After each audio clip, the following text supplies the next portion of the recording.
Tervetuloa uuden videon pariin.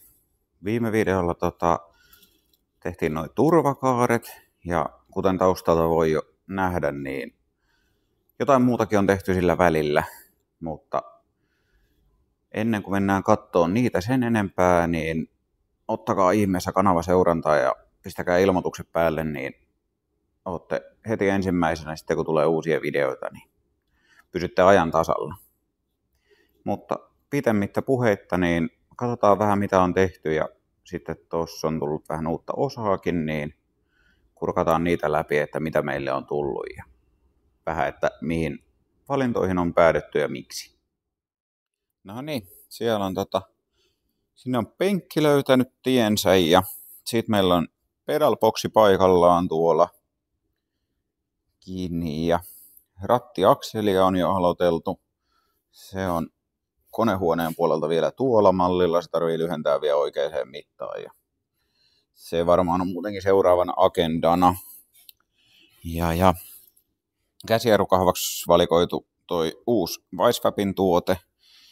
Se oli siistin oloinen ja näköinen ja nyt kun sen sai käteensä, niin vielä parempi. Se on laakeroitu tuolta.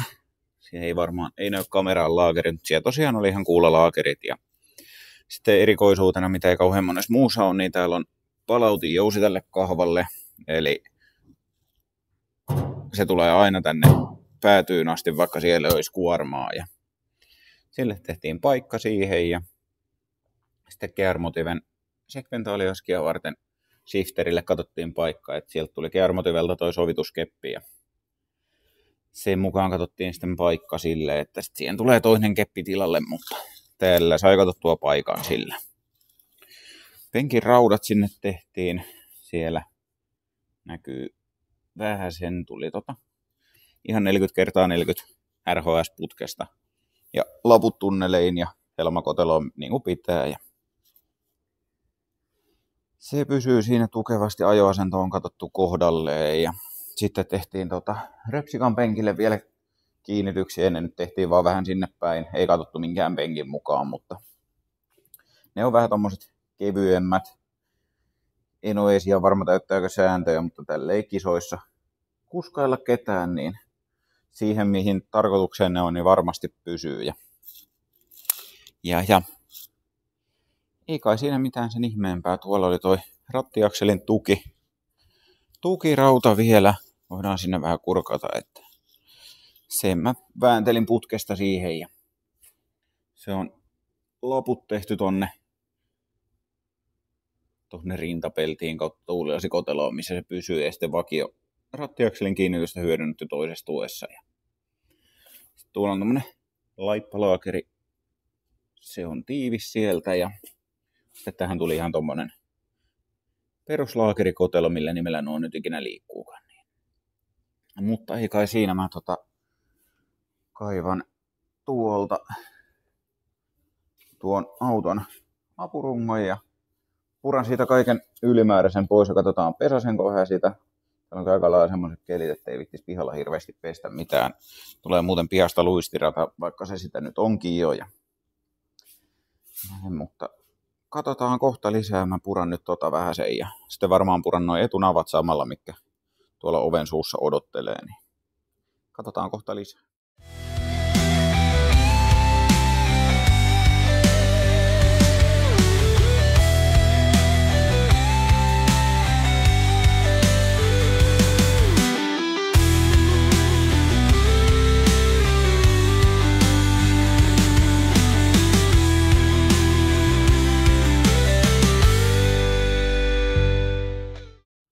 Apurunko tuli purettua siinä ja piti noin navakki purkaa, mutta sitten mä totesin, että mulla ei ole tarpeeksi isoa hylsyä tässä, että on 4/6 toi hylsy tuossa. Täytyy käydä huomenna hakemassa siihen sopiva, niin saa noikin purettua loppuun. Siitä saa yhdet käyttönomat ja yhdet vie varalle. Tai siis olka-akselit. Ja sitten apurunkoa pikkusen huuhtasin ja heitin sen hammastangon kanssa tonne paikalleen. Niin saadaan ohjausakselin pätkä tuohon vielä tehtyä, että mitata vaan oikein mitta siihen ja sen jälkeen hitsata ristinivelle kiinni ja kasata kaikki. kävi tosiaan pikku fipakun tuolla noiden nivelien myyjien sivuilla luki, että kannattaa mikille hitsata, ettei tule lämpökuormaa nivelille. No mä fiksuna ajattelin, että puran nivelet kokonaan siitä pois ja hitsailen sitten ja sain purettua nivelet, mutta laakerikuvit ei säilynyt kaikki ehjänä, että ne oli aika ohkasta peltiä, niin siihen tuli pikkusia jälkiä eikä pyöri kunnolla, mutta hätähän ei ole tämän näköinen. Suomesta en äkkiä löytänyt uusia laakerikuppeja ton kokoisia, mutta olikohan ne nyt Briteistä, IPn kautta tuli sitten oikein kokoisia tämmöisiä pieniä hienoja kuppia. Japanilaisia laakereita, että pitäisi olla ihan hyviäkin.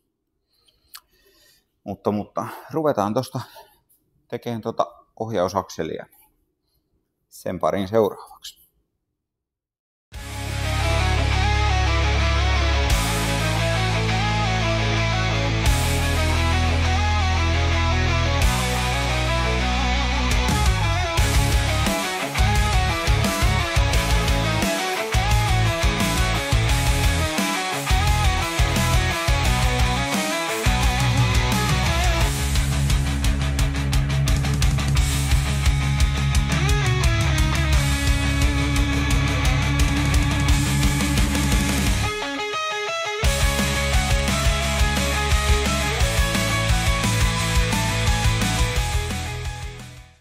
Kas näin meillä on muutettu Bluetooth-mallin ohjaus kiinteäksi yhteydeksi.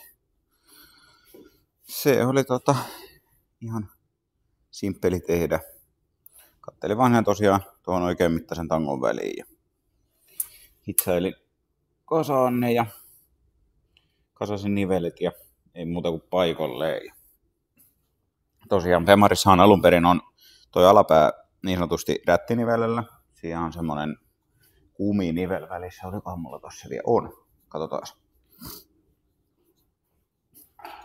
Tommonen kuminilviäinen, niin tuolla sitten kun korvataan se nivelellä, niin saadaan aika lailla semmonen jämptimpi ohjaustuntuma ja siitä myötä hallittavuus paremmaksi.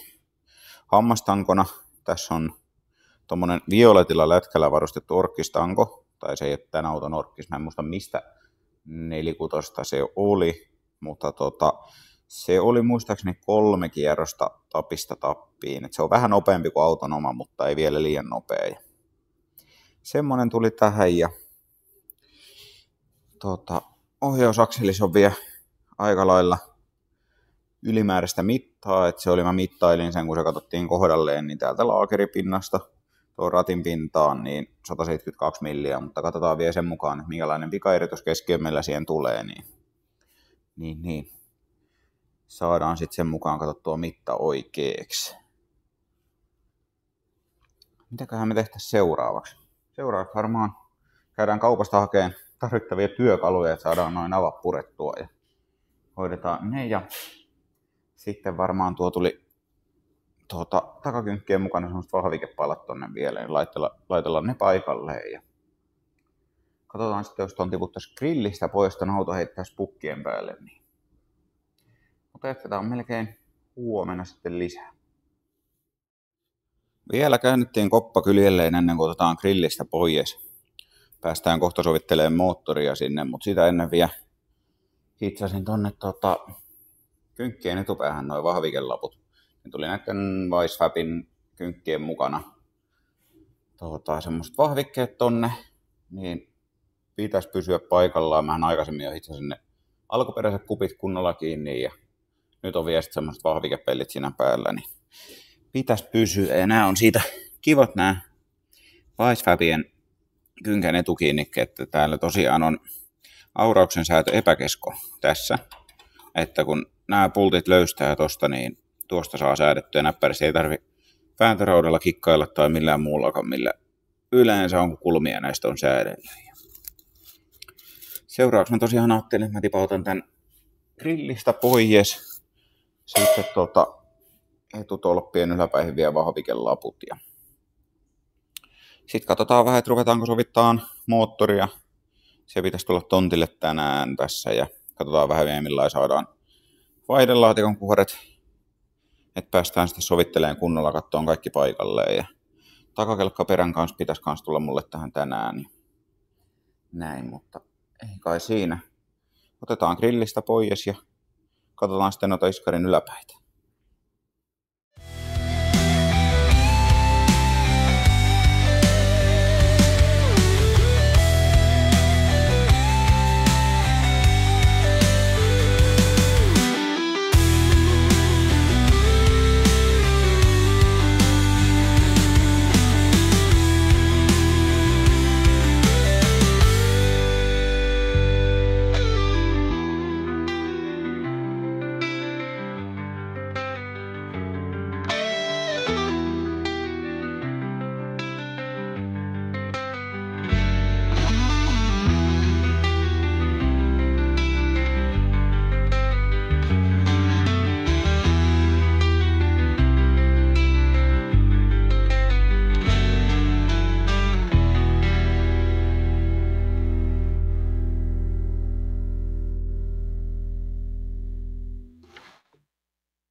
Siihen olisi nyt tolpan yläpäihin hitsattu vahvikkeet ja katsottu vielä ton yläpään kanssa, että se mahtuu tarvittaessa kääntyä taas tuosta vähän löysälle noita. Niin tätä saa nyt säädettyä täällä tarvittaessa. Ja eihän sitä tonne asti varmaan missään kohtaa tarvitse viedä, mutta tehtiin nyt kuitenkin siihen mahdollisuus silleen ja siinä myös samoten. Sitten mä tein tohon tommoset vahvikkeet vielä, että sattuu olemaan tommosia laserleikattuja levyjä, niin sai siitä tehtyä vahvistukset molemmin puoliin. Sitten mä vähän suunnittelin vielä, että poikki tuki tulisi tuohon tolppien välille, että katsotaan nyt miten alkaa mahtua. Ja alustan osia koekasaukseen vähän paikalleen, siellä on yksi tukivarsi jo paikallaan ja täällä on sitten loppuja varsia pöydällä, että ihan kaikkea ei saada nyt paikalle ja mulla ei ole pultteja tuohon tukivarsiin, tarvii ne hommata, kun siihen ei peruskilopultteja viittiin laittaa, että pistetään vähän kovemmat. Ja pyörän laakerit pitäisi tulla ensi viikolla, sitten pääsee sovittelemaan jarruja. Jarrukki mulla tuossa on olemassa jo, mutta katsotaan niitä vähän myöhemmin lisää, että minkälaisiin jarrukomponentteihin päädyttiin ja minkä takia. Ja näin, mutta tosiaan Weissfabin takakynkät tulee tähän näin ja Weissfabin takatukivarret sekä myös etupää V2, niin pitäisi niiltä osin olla ihan kunnossa. Sitten tarvitsisi mulla on täällä tämmöiset välitangot noille vakaajille, niin tarvitsisi niille katsoa vielä kiinnitykset, tuossa on valmis reikäpaikka, niin katsotaan vähän, että miten saadaan ne sopiin sinne ja näin päin pois, mutta ei kai siinä, mä heittelen noita alustan osia tonne vähän paikalleen ja katsotaan kohta lisää. Alustan osat kävi paikallaan ja tuli poiskin ihan yhtä nopeeta, että mä pulttasin sitten apurungon irti tuolta ja preppasin etunavat ja takapään apurungon kattelin siihen malliin ja mitäs muuta, penkiraudat ja koelaudan kiinni ja tämmöistä. Ja vein pulverimaalaukseen Että saadaan ne sieltä varmaan tällä ensi viikolla. Ja sitten tuli osakasa. Mulla tuolla autossa vielä, mutta päästään vihdosta viimein polttaan takapään laakerit tuohon kiinni ja sovittelee vähän jarruja siihen. Mä voisin melkein hakea ne laakerit tuosta autosta ja prässäillä navat niihin ja pistää paikalleen. Ja sitten sovitellaan jarruja siihen. Katsotaan taas kohta lisää. Siinä olisi pyörälaakeri paikallaan. Tuli uudet navat ja uudet laakerit. Nämä myydään erikseen, että tuo napa tarvii prässätä tuohon laakeriin eka. Ja Weisfabilla tuli hyvät ohjeet mukana, että mikä laakeri, millä alkuperäisnumerolla ja mikä napa sopii. Ja muistaakseni toi laakeri oli joku, olisikohan se ollut kutossarjalaisen, ehkä Pemarin laakeri. Katsotaan, onko tuossa lapuissa jotain tietoa.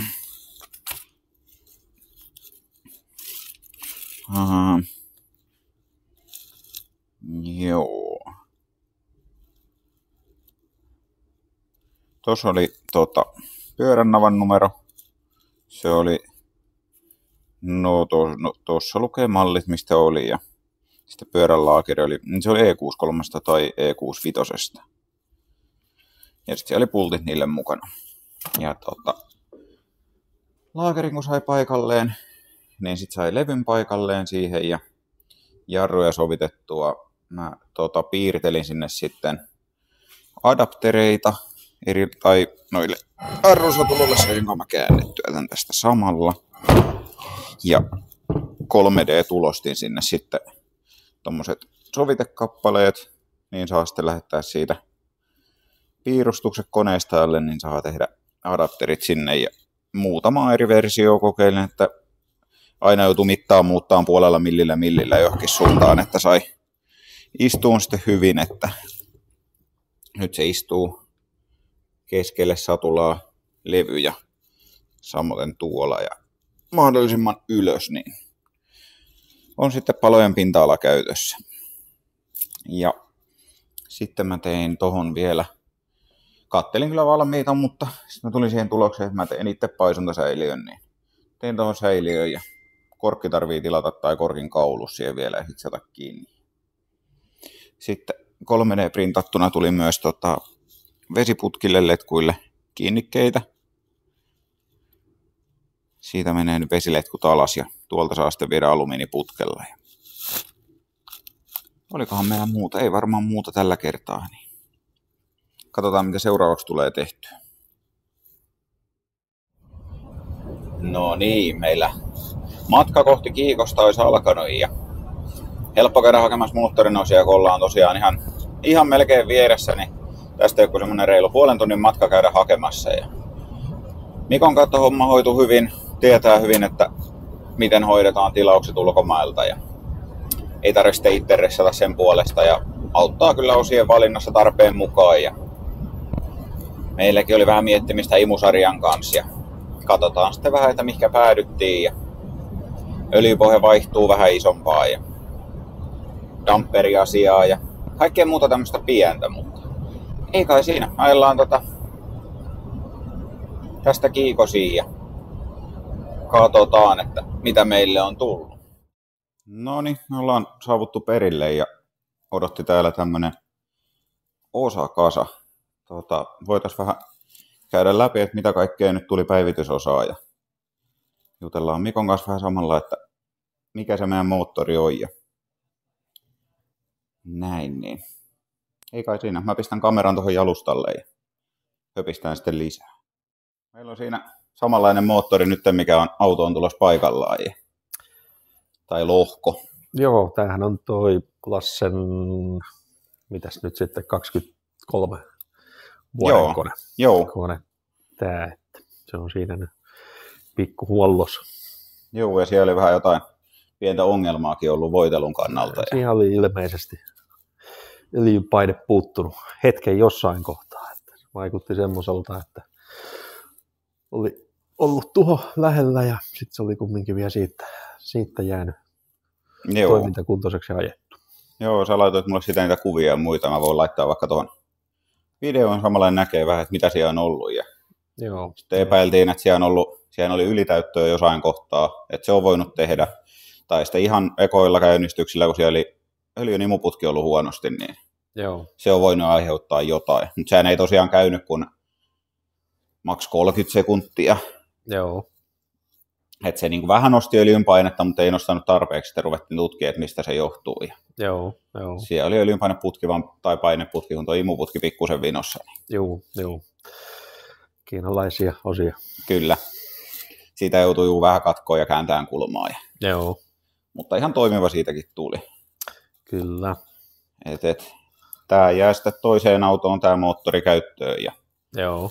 sitten nyt käytössä olleesta moottorista niin tulee tähän vähän osia ja sitten me totta kai tarvitaan siihen toiseen moottorin osia ja niitähän nyt tässä pöydällä on meillä jonkun verrankin. Joo. Sitten pääsee unboxaan. Joo. Katsotaan nyt vähän päällisin puolin, että mitä on. Että siinä on imusarja tullut uusi ja öljypohjaa ja toinen akkusumppu. Ja tuosta moni kyselee aina, että mikä tuo akkusumppu on, niin sehän on öljyakku käytännössä. Paineakku. Joo. Eli sinne tulee niin kuin paineistettu moottoriöljy kerääntyy sinne. Siihen on ilmanpaine, onko siellä jousivieste sisällä? Mä en ole ikinä avannut semmoista. Ei ole jousta, että siihen on ihan vaan mäntä ja paine männän takana. Ja sitten jos öljynpaine häviää sieltä tai laskee alle sen öljyakun paineen, niin sitten se päästää vaan. Joo, vähän riippuu miten se on asennettu, että eihän on ihan hana siinä, mutta sitten niin se on. Mä käytän itse niin, että mulla on sähköventtiili siinä ja paine, niin kuin rajakytkin, mikä ohjaa sitä, että sinne akkuun pääsee paine kerääntyy, mutta sitten kun paine laskee alle X määrä, niin sitten se vastaavaa sen. Joo, ja sehän toimii myös niin, että kun vääntää virrat päälle, niin silloin niin toi kone saa öljynpaineet heti ennen kuin painetaan starttinappia. Siitä varmaan näkee ihan kohtalaisesti. Eli meillä on ekana siinä on Brian Tooley Racingin imusarja. Ja tää oli tämmönen, katso, että on kameran edessä. Tää oli tämmönen hyvin matala malli, mutta silti täällä oli tilavuutta ihan kohtalaista ja kanavan pituudet ihan ok. Siinähän oli aikaisemmin, oliko se trukkimallin imusarja, mikä oli?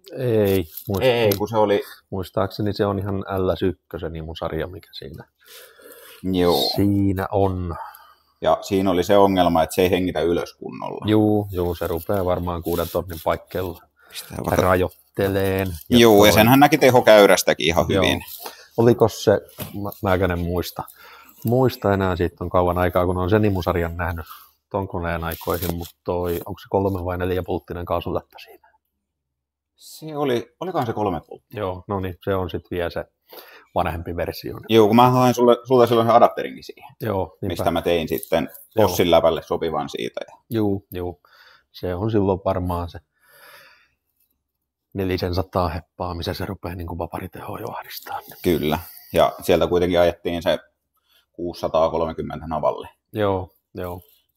Mutta kyllä sen näki selkeästi, että rupesi ylhäällä laskea jo tehoja. Joo. Että joku meni tukkoon.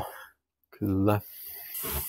Tämä on ihan fiksun näköinen kyllä. Ja täällä oli Joo, ja se on niin kuin 6 tonnista 8 tonniin. Niin kuin. Pitäisi hengittää aika paljon. Hengittelee nyt, että pitäisi todennäköisesti tulla yläpäähän vähän tehoa.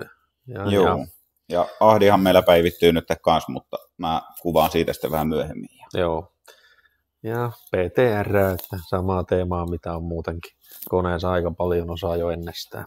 Joo. Ennestään, että toi PTR tulee V8-joudulin kautta. Se on Suomessa jälleen myyjänä. Ja näitä muita sitten on hallittu. Sieltä sun täältä. Kyllä. Ja tässähän tuli mukana noi suutinkiskokki. Joo. Ja ne oli siellä jossain siinä alla. Katsotaan. Tänne me ei taidettukaan vielä katsoa. Imusarja oli jo katsottu aikaisemmin. Vähän luntattiin. Joo, mä ihailin sitä itsekin, joku saapuu. Joo. Nähtiin tuotus. On ihan fiksun näköinen. Täällä on kauhea kasa kaiken näköisiä kiinnikkeitä. Joo. Ne on suht tommoset basic. Joo. ihan perinteiset, aivan toimivan näköiset tuotteet. Tähän saa näköjään laittaa aika lailla lyhkäiset suuttimet, ettei nouse kiskot tänne. Eipä se mitään, me suuttimet joudutaan nostamaan kuitenkin. Olikos täällä muuten tässä ei ole näköjään, ei ole kiinnitystä suuttimille. Juu, noissa ei ole lukituksia. Joo. On syytä olla kiskot kiinni. Joo, se tarvii katsoa tarkasti, että suuttimen pituus on oikea ja sitten, että kiskot on hyvin kiinni. Kun niissähän on, siihen toisessa moottorissa siinä on muistaakseni, onko siellä nuken kiskot. Joo. Niissähän on 2-pulttiset levyt, mitkä tulee sinne. Joo. Mutta en pidä tätä myöskään huonona, kunhan vaan varmistuu, että kaikki on kunnolla kiinni. Joo, ja ne nuket käy tuohon ihan yhtä kaikki. Joo. Käsittääkseni. Joo. Nehän piti olla, tai niin kuin on bolt, on ne nukenkin kiskot, mutta se on vähän semmoinen, tuntuu, että niissä muovi-imusarjoissa on eroja jonkun verran. Joo. Että se suutin kulma ei ole aina ihan 100 ja Joo. tämmöistä. Sitten pistetään toi laatikkoon ja otetaan seuraavaa tavaraa. Toimin avustajana. Kyllä. Tässä katsoo. Otetaan nyt vielä vaikka toi öljypohja, että muutenhan siellä oli damperia ja se on. Joo, siinä on toi. On tämmöistä aika paljonkin käyttänyt. Sitten se omassakin kilpurissa on ollut varmaan 10 vuotta, niin Summitin tämmönen SFI-damperi. Tää on huollettava ja tää on niin kuin -25 koko. Joo, niin. Eli etuna siinä on se, että saadaan laturi ja muut apulaitteet tarvittaessa pyörii vähän hiljempaa. Sehän on ollut joillain ilmeisesti ongelma, kun laturi pyörii liian lujaa, niin niitä hajoaa. Joo, toi tällaisen laturi ei oikein tykkää siitä. Joo, mekin tullaan käyttämään ihan vakiolaturia tai vakiotyyppistä. Et vakiohan ampereilta on pikkusen pienempi, mutta Joo. täällä on Tai niitähän on monta eri versiota. Joo, täällä on meillä hienot alumiiniset ICT-pilletin kiinnikkeet laturille. Ja katsotaan nyt tuo öljypohja tuolta vielä.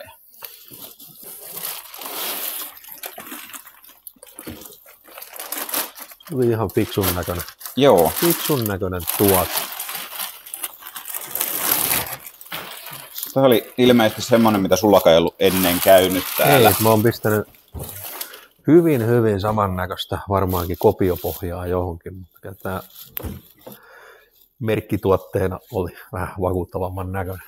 Joo, katsotaan missä kohtaa mun kohdistukseni menee, niin tunnin johonkin.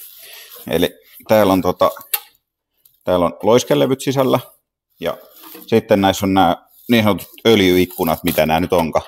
Trapdoors, millä nimellä ne englanniksi on. Ja voisin ottaa kameran tuosta käteen. Näkee vähän paremmin. Niin.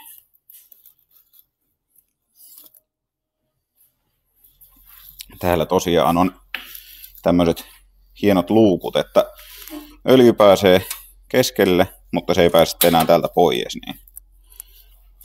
Josko ei imusihti hörppisi tyhjää niin helposti. Joo. Ja tämähän on tosiaan, tämä oli Moroson öljypohja. Ihan siistin fiksun näköinen tuote. Ja tässä oli muistaakseni, oliko tämä 7 kvartsia, mitä yksiköitä nyt sitten ikinä onkaan. Niin. Joo, no aika liki 7 litraa. Joo. Ja kannattaa tosiaan tarkistaa vielä, että mikä on se järkevä määrä pistää sinne. Että noihan usein kannattaa vähän ylitäyttää. Kyllä. Ja siihen nähden, mitä GM ilmoittaa. Joo, ja takasumpullinen pohja oli kyseessä. Ja sitten tämä oli mukavuuteen etuosastaan tosi matala, niin me saadaan moottori aika alas.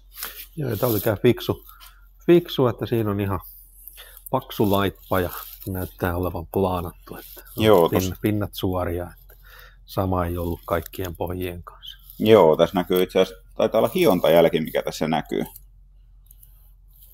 Mutta joka tapauksessa on plaanattu ja tänne tulee sitten näissähän normaalisti on täällä niin kuin öljypohjassa kiinteä suoratinjalka, mutta meillä tulee tähän sitten toi niin muualle öljyn suoratin. Niin. oliko siellä mukana? Se on, mä luulen, että tossa on joku kikkare.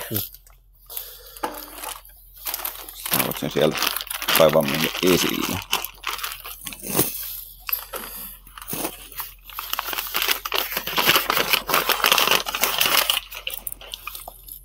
Semmoinen. Joo, siihen saadaan sitten letkuilla lähdöt ja sitten meillä on suodattimen jalka on tuolla. Niin semmoista. Oliko meillä tässä jotain muuta ihmeellistä esiteltävää? Eipä varmaan mitään olennaista, että puolien kiinnikkeet tommoset nätit ja Joo. lupajohdot. Siinäpä ne. Joo. Ei mitään. Mä voisin pistää kameran takaisin tuon jalustalle ja jutellaan vähän vielä, että mikä moottori meillä on. Nykyinen on Gen 3 lohko, eli vastaava lohko, mutta 5.3. Joo. Et niitä on hyvin tarjolla, niitä koneita, ne on edukkaita.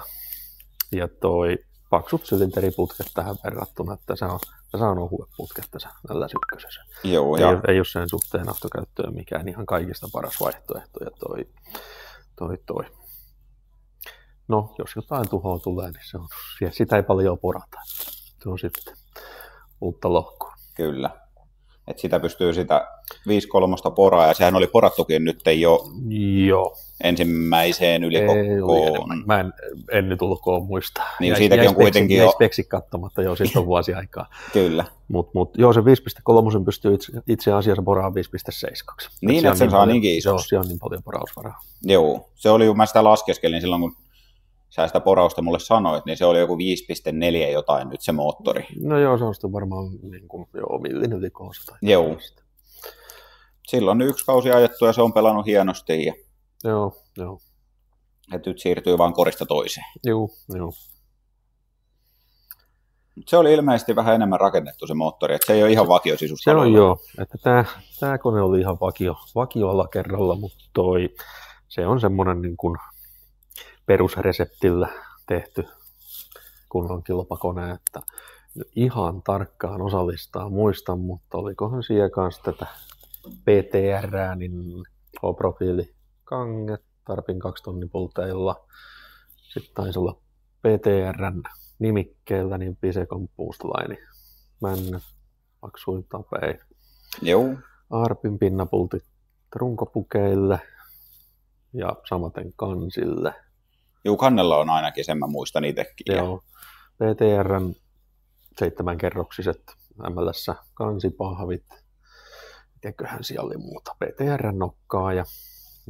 Se oli joku, mun mielestä se oli joku Pinturbos Take 2 tai joku tämmöinen. Varmaan, olisikohan ollut Stage 3, kun sitten haluttiin vähän kiertävämpää pakettia. Joo, mutta PTR-valikoimista kuitenkin nokkaakseli. Joo, mä oon PTR-nokkia käyttänyt tosi pitkän aikaa ja ei minkäännäköisiä laatumurheita ja asteet on sitä, mitä ilmoitetaan. Joo, ja ilmeisesti sitten jos niin kun semmoinenkin tarve tulee, että jotain spesiaalimpaa ja muuta, niin heidän kautta saa kyllä neuvojakin. Saa neuvoja, sieltä saa itse asiassa kustominokkaakin. Niin, että se on kustominokkaakin ihan tarpeiden mukaan, että siellä on tämmöinen, mikä Custom Cam formi löytyy ihan sivuilta, niin sinne maksaa 20 ja täyttää toi pitkän listan speksejä koneesta ja käytöstä ja hahtimesta ja ties mistä, niin ne suosittaa sulle, että mikä siihen käyttöön toimii ja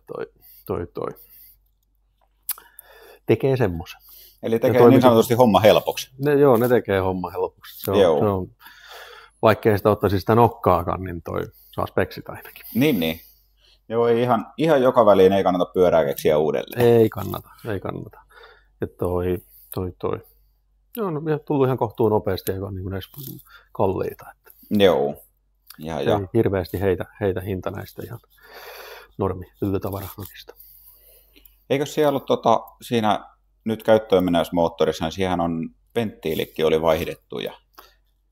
Voi, että sitä en muista. Mä muistaisin, että sinne meni uudet venttiilikki. Niihin menee uudet venttiilit aika usein muuten. Joo, ja jouset. Ja... Joo, että niin venttiilikoneista on panostettu jonkin verrankin sen takia, kun oli toiveena, että sitä voi pyörittää vähän enemmän kuin sen 6,5 tonnia, mitä noi on tarkoitettu alkujaan kieputettavaksi. Et siellä on PTR:n tää tämmönen Shaft Rocker-kitti keinuille, Joo. missä tulee uudet nämä keinujalustat, ja siellä on 2 keinua sidottu yhteen akselilla. Ne pysyy suorassa silloin ja on tukevasti kiinni, että siellä tulee lisäpultteja sitten vielä keinujen 2 puolta. Se on aika loppukädessä edukas setti. Joo. Setti semmonen paksummat kromatönärit, muistaakseni tämmönen Ultimate RPM-jousikitti. Joo. Jousikitti, mikä on, pitäisi olla 8 tonniin asti stabiili. Ja nostajiksihan siihen pistettiin semmoiset lähes kovat. Eikö ne oliko se Morelli vai Joo, mikä? tämmönen short travel Joo. nostaja, missä on tosi lyhyt liikerata. Sehän oli jotain 0,5-0,6 milliä. No muistaakseni liikerata joku 0,75 ja preloadi säädetään johonkin 0,5. Joo. Se on, siellä ei aina joustoa tapahdu. Kyllä, ja tarkka säätää. Juu, se on tarkka säätää, että sais olla säädettävät keinot.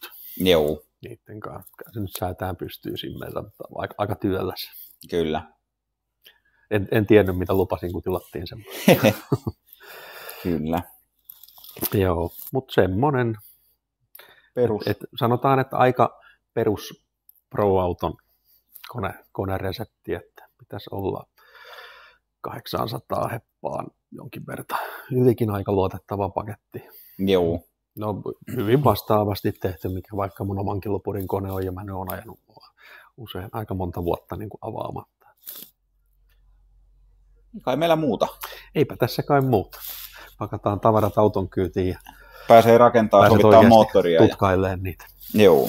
Sovittaa laatikkoa moottorin perään. Joo. Sitten ylipohja paikalle ja katsoo, mikä kohtaa saadaan moottori istua. No niin, joo.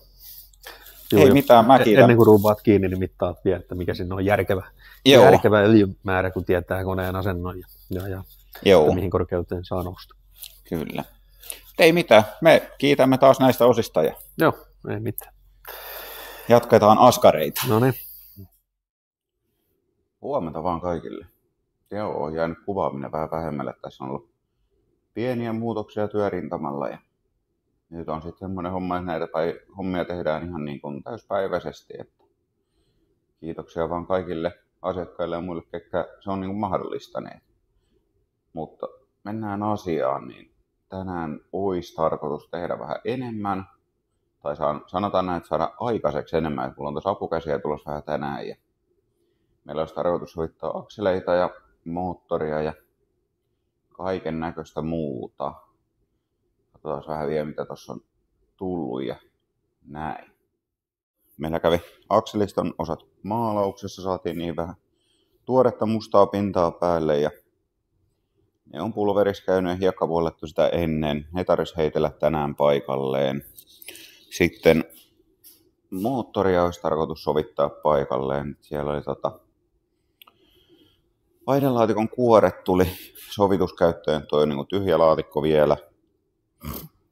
Mutta Salmisen Mika hitsasi siihen ton kytkin koppamuutokseen ja sitten Mikalta saatiin vielä eilen pikaisella aikataululla sovitukseen rättiniven lainalle, että saadaan siitä oikeat mitat. Ja sitten täällä on uutta öljypohjaa menossa paikalleen, että uudet pultit tarvii hakea, vanhat oli vähän liian pitkät. Ne on tossa mulla autossa ja laturin rautaa, damperia ja muuta soviteltu paikalleen siihen. Ja olikohan mulla jotain muuta, mitä mä olisin kertonut?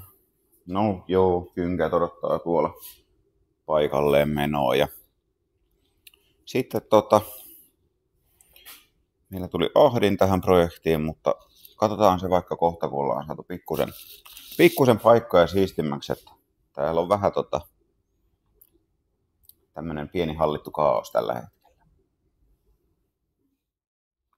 Viikko on vierähtänyt aika lailla työn touhussa ja kuvaaminen jäänyt tosi vähälle, mutta koitetaan käydä tästä tällä pikkusena koosteena, että mitä viikon aikana on tehty. Eli sovitettiin akselit tonne paikalleen. Sinne tuli tosiaan kynkät ja jarrut ja tukivarret ja tolpat ja tämmöistä. Ja jarrut tosiaan on vielä noilla 3D-printatuilla adaptereilla, että niin tarvii teettää sitten vielä metallista tilalle. Ja noihin mä tulostelin 3D-tulostimella, piirsin ja tein niin lisäsäiliöille tuommoiset klämpit. Nämä on hiilikuituvahvisteista nailonia, mikä kestää lämpöä aika hyvin. Ja sitten tuo, mikä joillain on ilmeisesti ollut ongelmana, meillä ei vielä sitä ollut, mutta vanhaa pulttia kun katteli, niin se oli jo vääntynyt, niin tämä perän takakannakkeen pultti.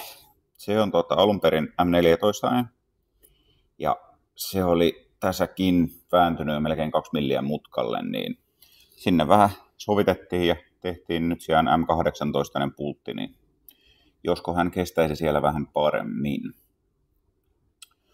Sitten mitäs muuta? Käydään katsomaan tuolla auton edessä.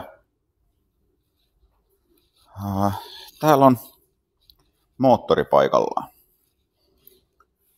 Eli se asettu siihen ja se saatiin pituussuunnassa ihan kivalle sijainnille. Se on aika takana ja sitten mä tein tuommoiset korikiinnikkeet ihan sen takia, että jos tarvii apurunkoa tai öljypohjaa irrottaa joskus kiireellä, niin ei tarvitse miettiä moottorin kannatusta sitten, että kun se on korissa kiinni, niin se pysyy siinä itsestään. Ja tuossa on tosiaan 3 millin lappu hitsattuna eka, missä on kierreholkit, ja tuossa on runkopalkis vielä vahvike tuolla alla, niin se on aika lailla kestävä. Ja 3 millin levytavarasta nämä korvat, ja sitten krommoputkea ja levyä, niin noin moottorin puolen korvakot. Ja tuolla on tosiaan yleismallin uretaanipusla tuolla sisällä. Sitten etupää kasattiin myös. Siellä on tolpat ja tukivarret nyt paikallaan. Ihan sen takia kasataan tällä ennen maalausta, että nähdään, että kaikki varmasti istuu ja sopii. Kallistuksen vakaajalle tuli korvakot tuohon. Tarvii käyttää näitä osia vielä pulverimaalissa, sitten kun saa kaikki valmiiksi ja purettua ja koppa lähtee maalaukseen, niin siinä kohtaa on hyvä laittaa pulveriin sitten noita. Sitten tarvii varmaan käydä itse asiassa katsomassa tuolla auton alla, sielläkin on vähän juttuja tapahtunut.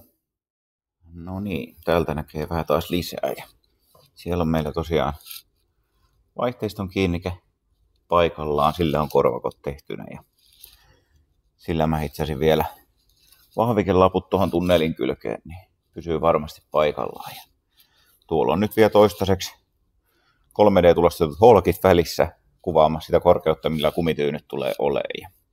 Samoin kardaanilla rätin tilalla jäykät tulostetut holkit, niin mitoitus oli helpompi.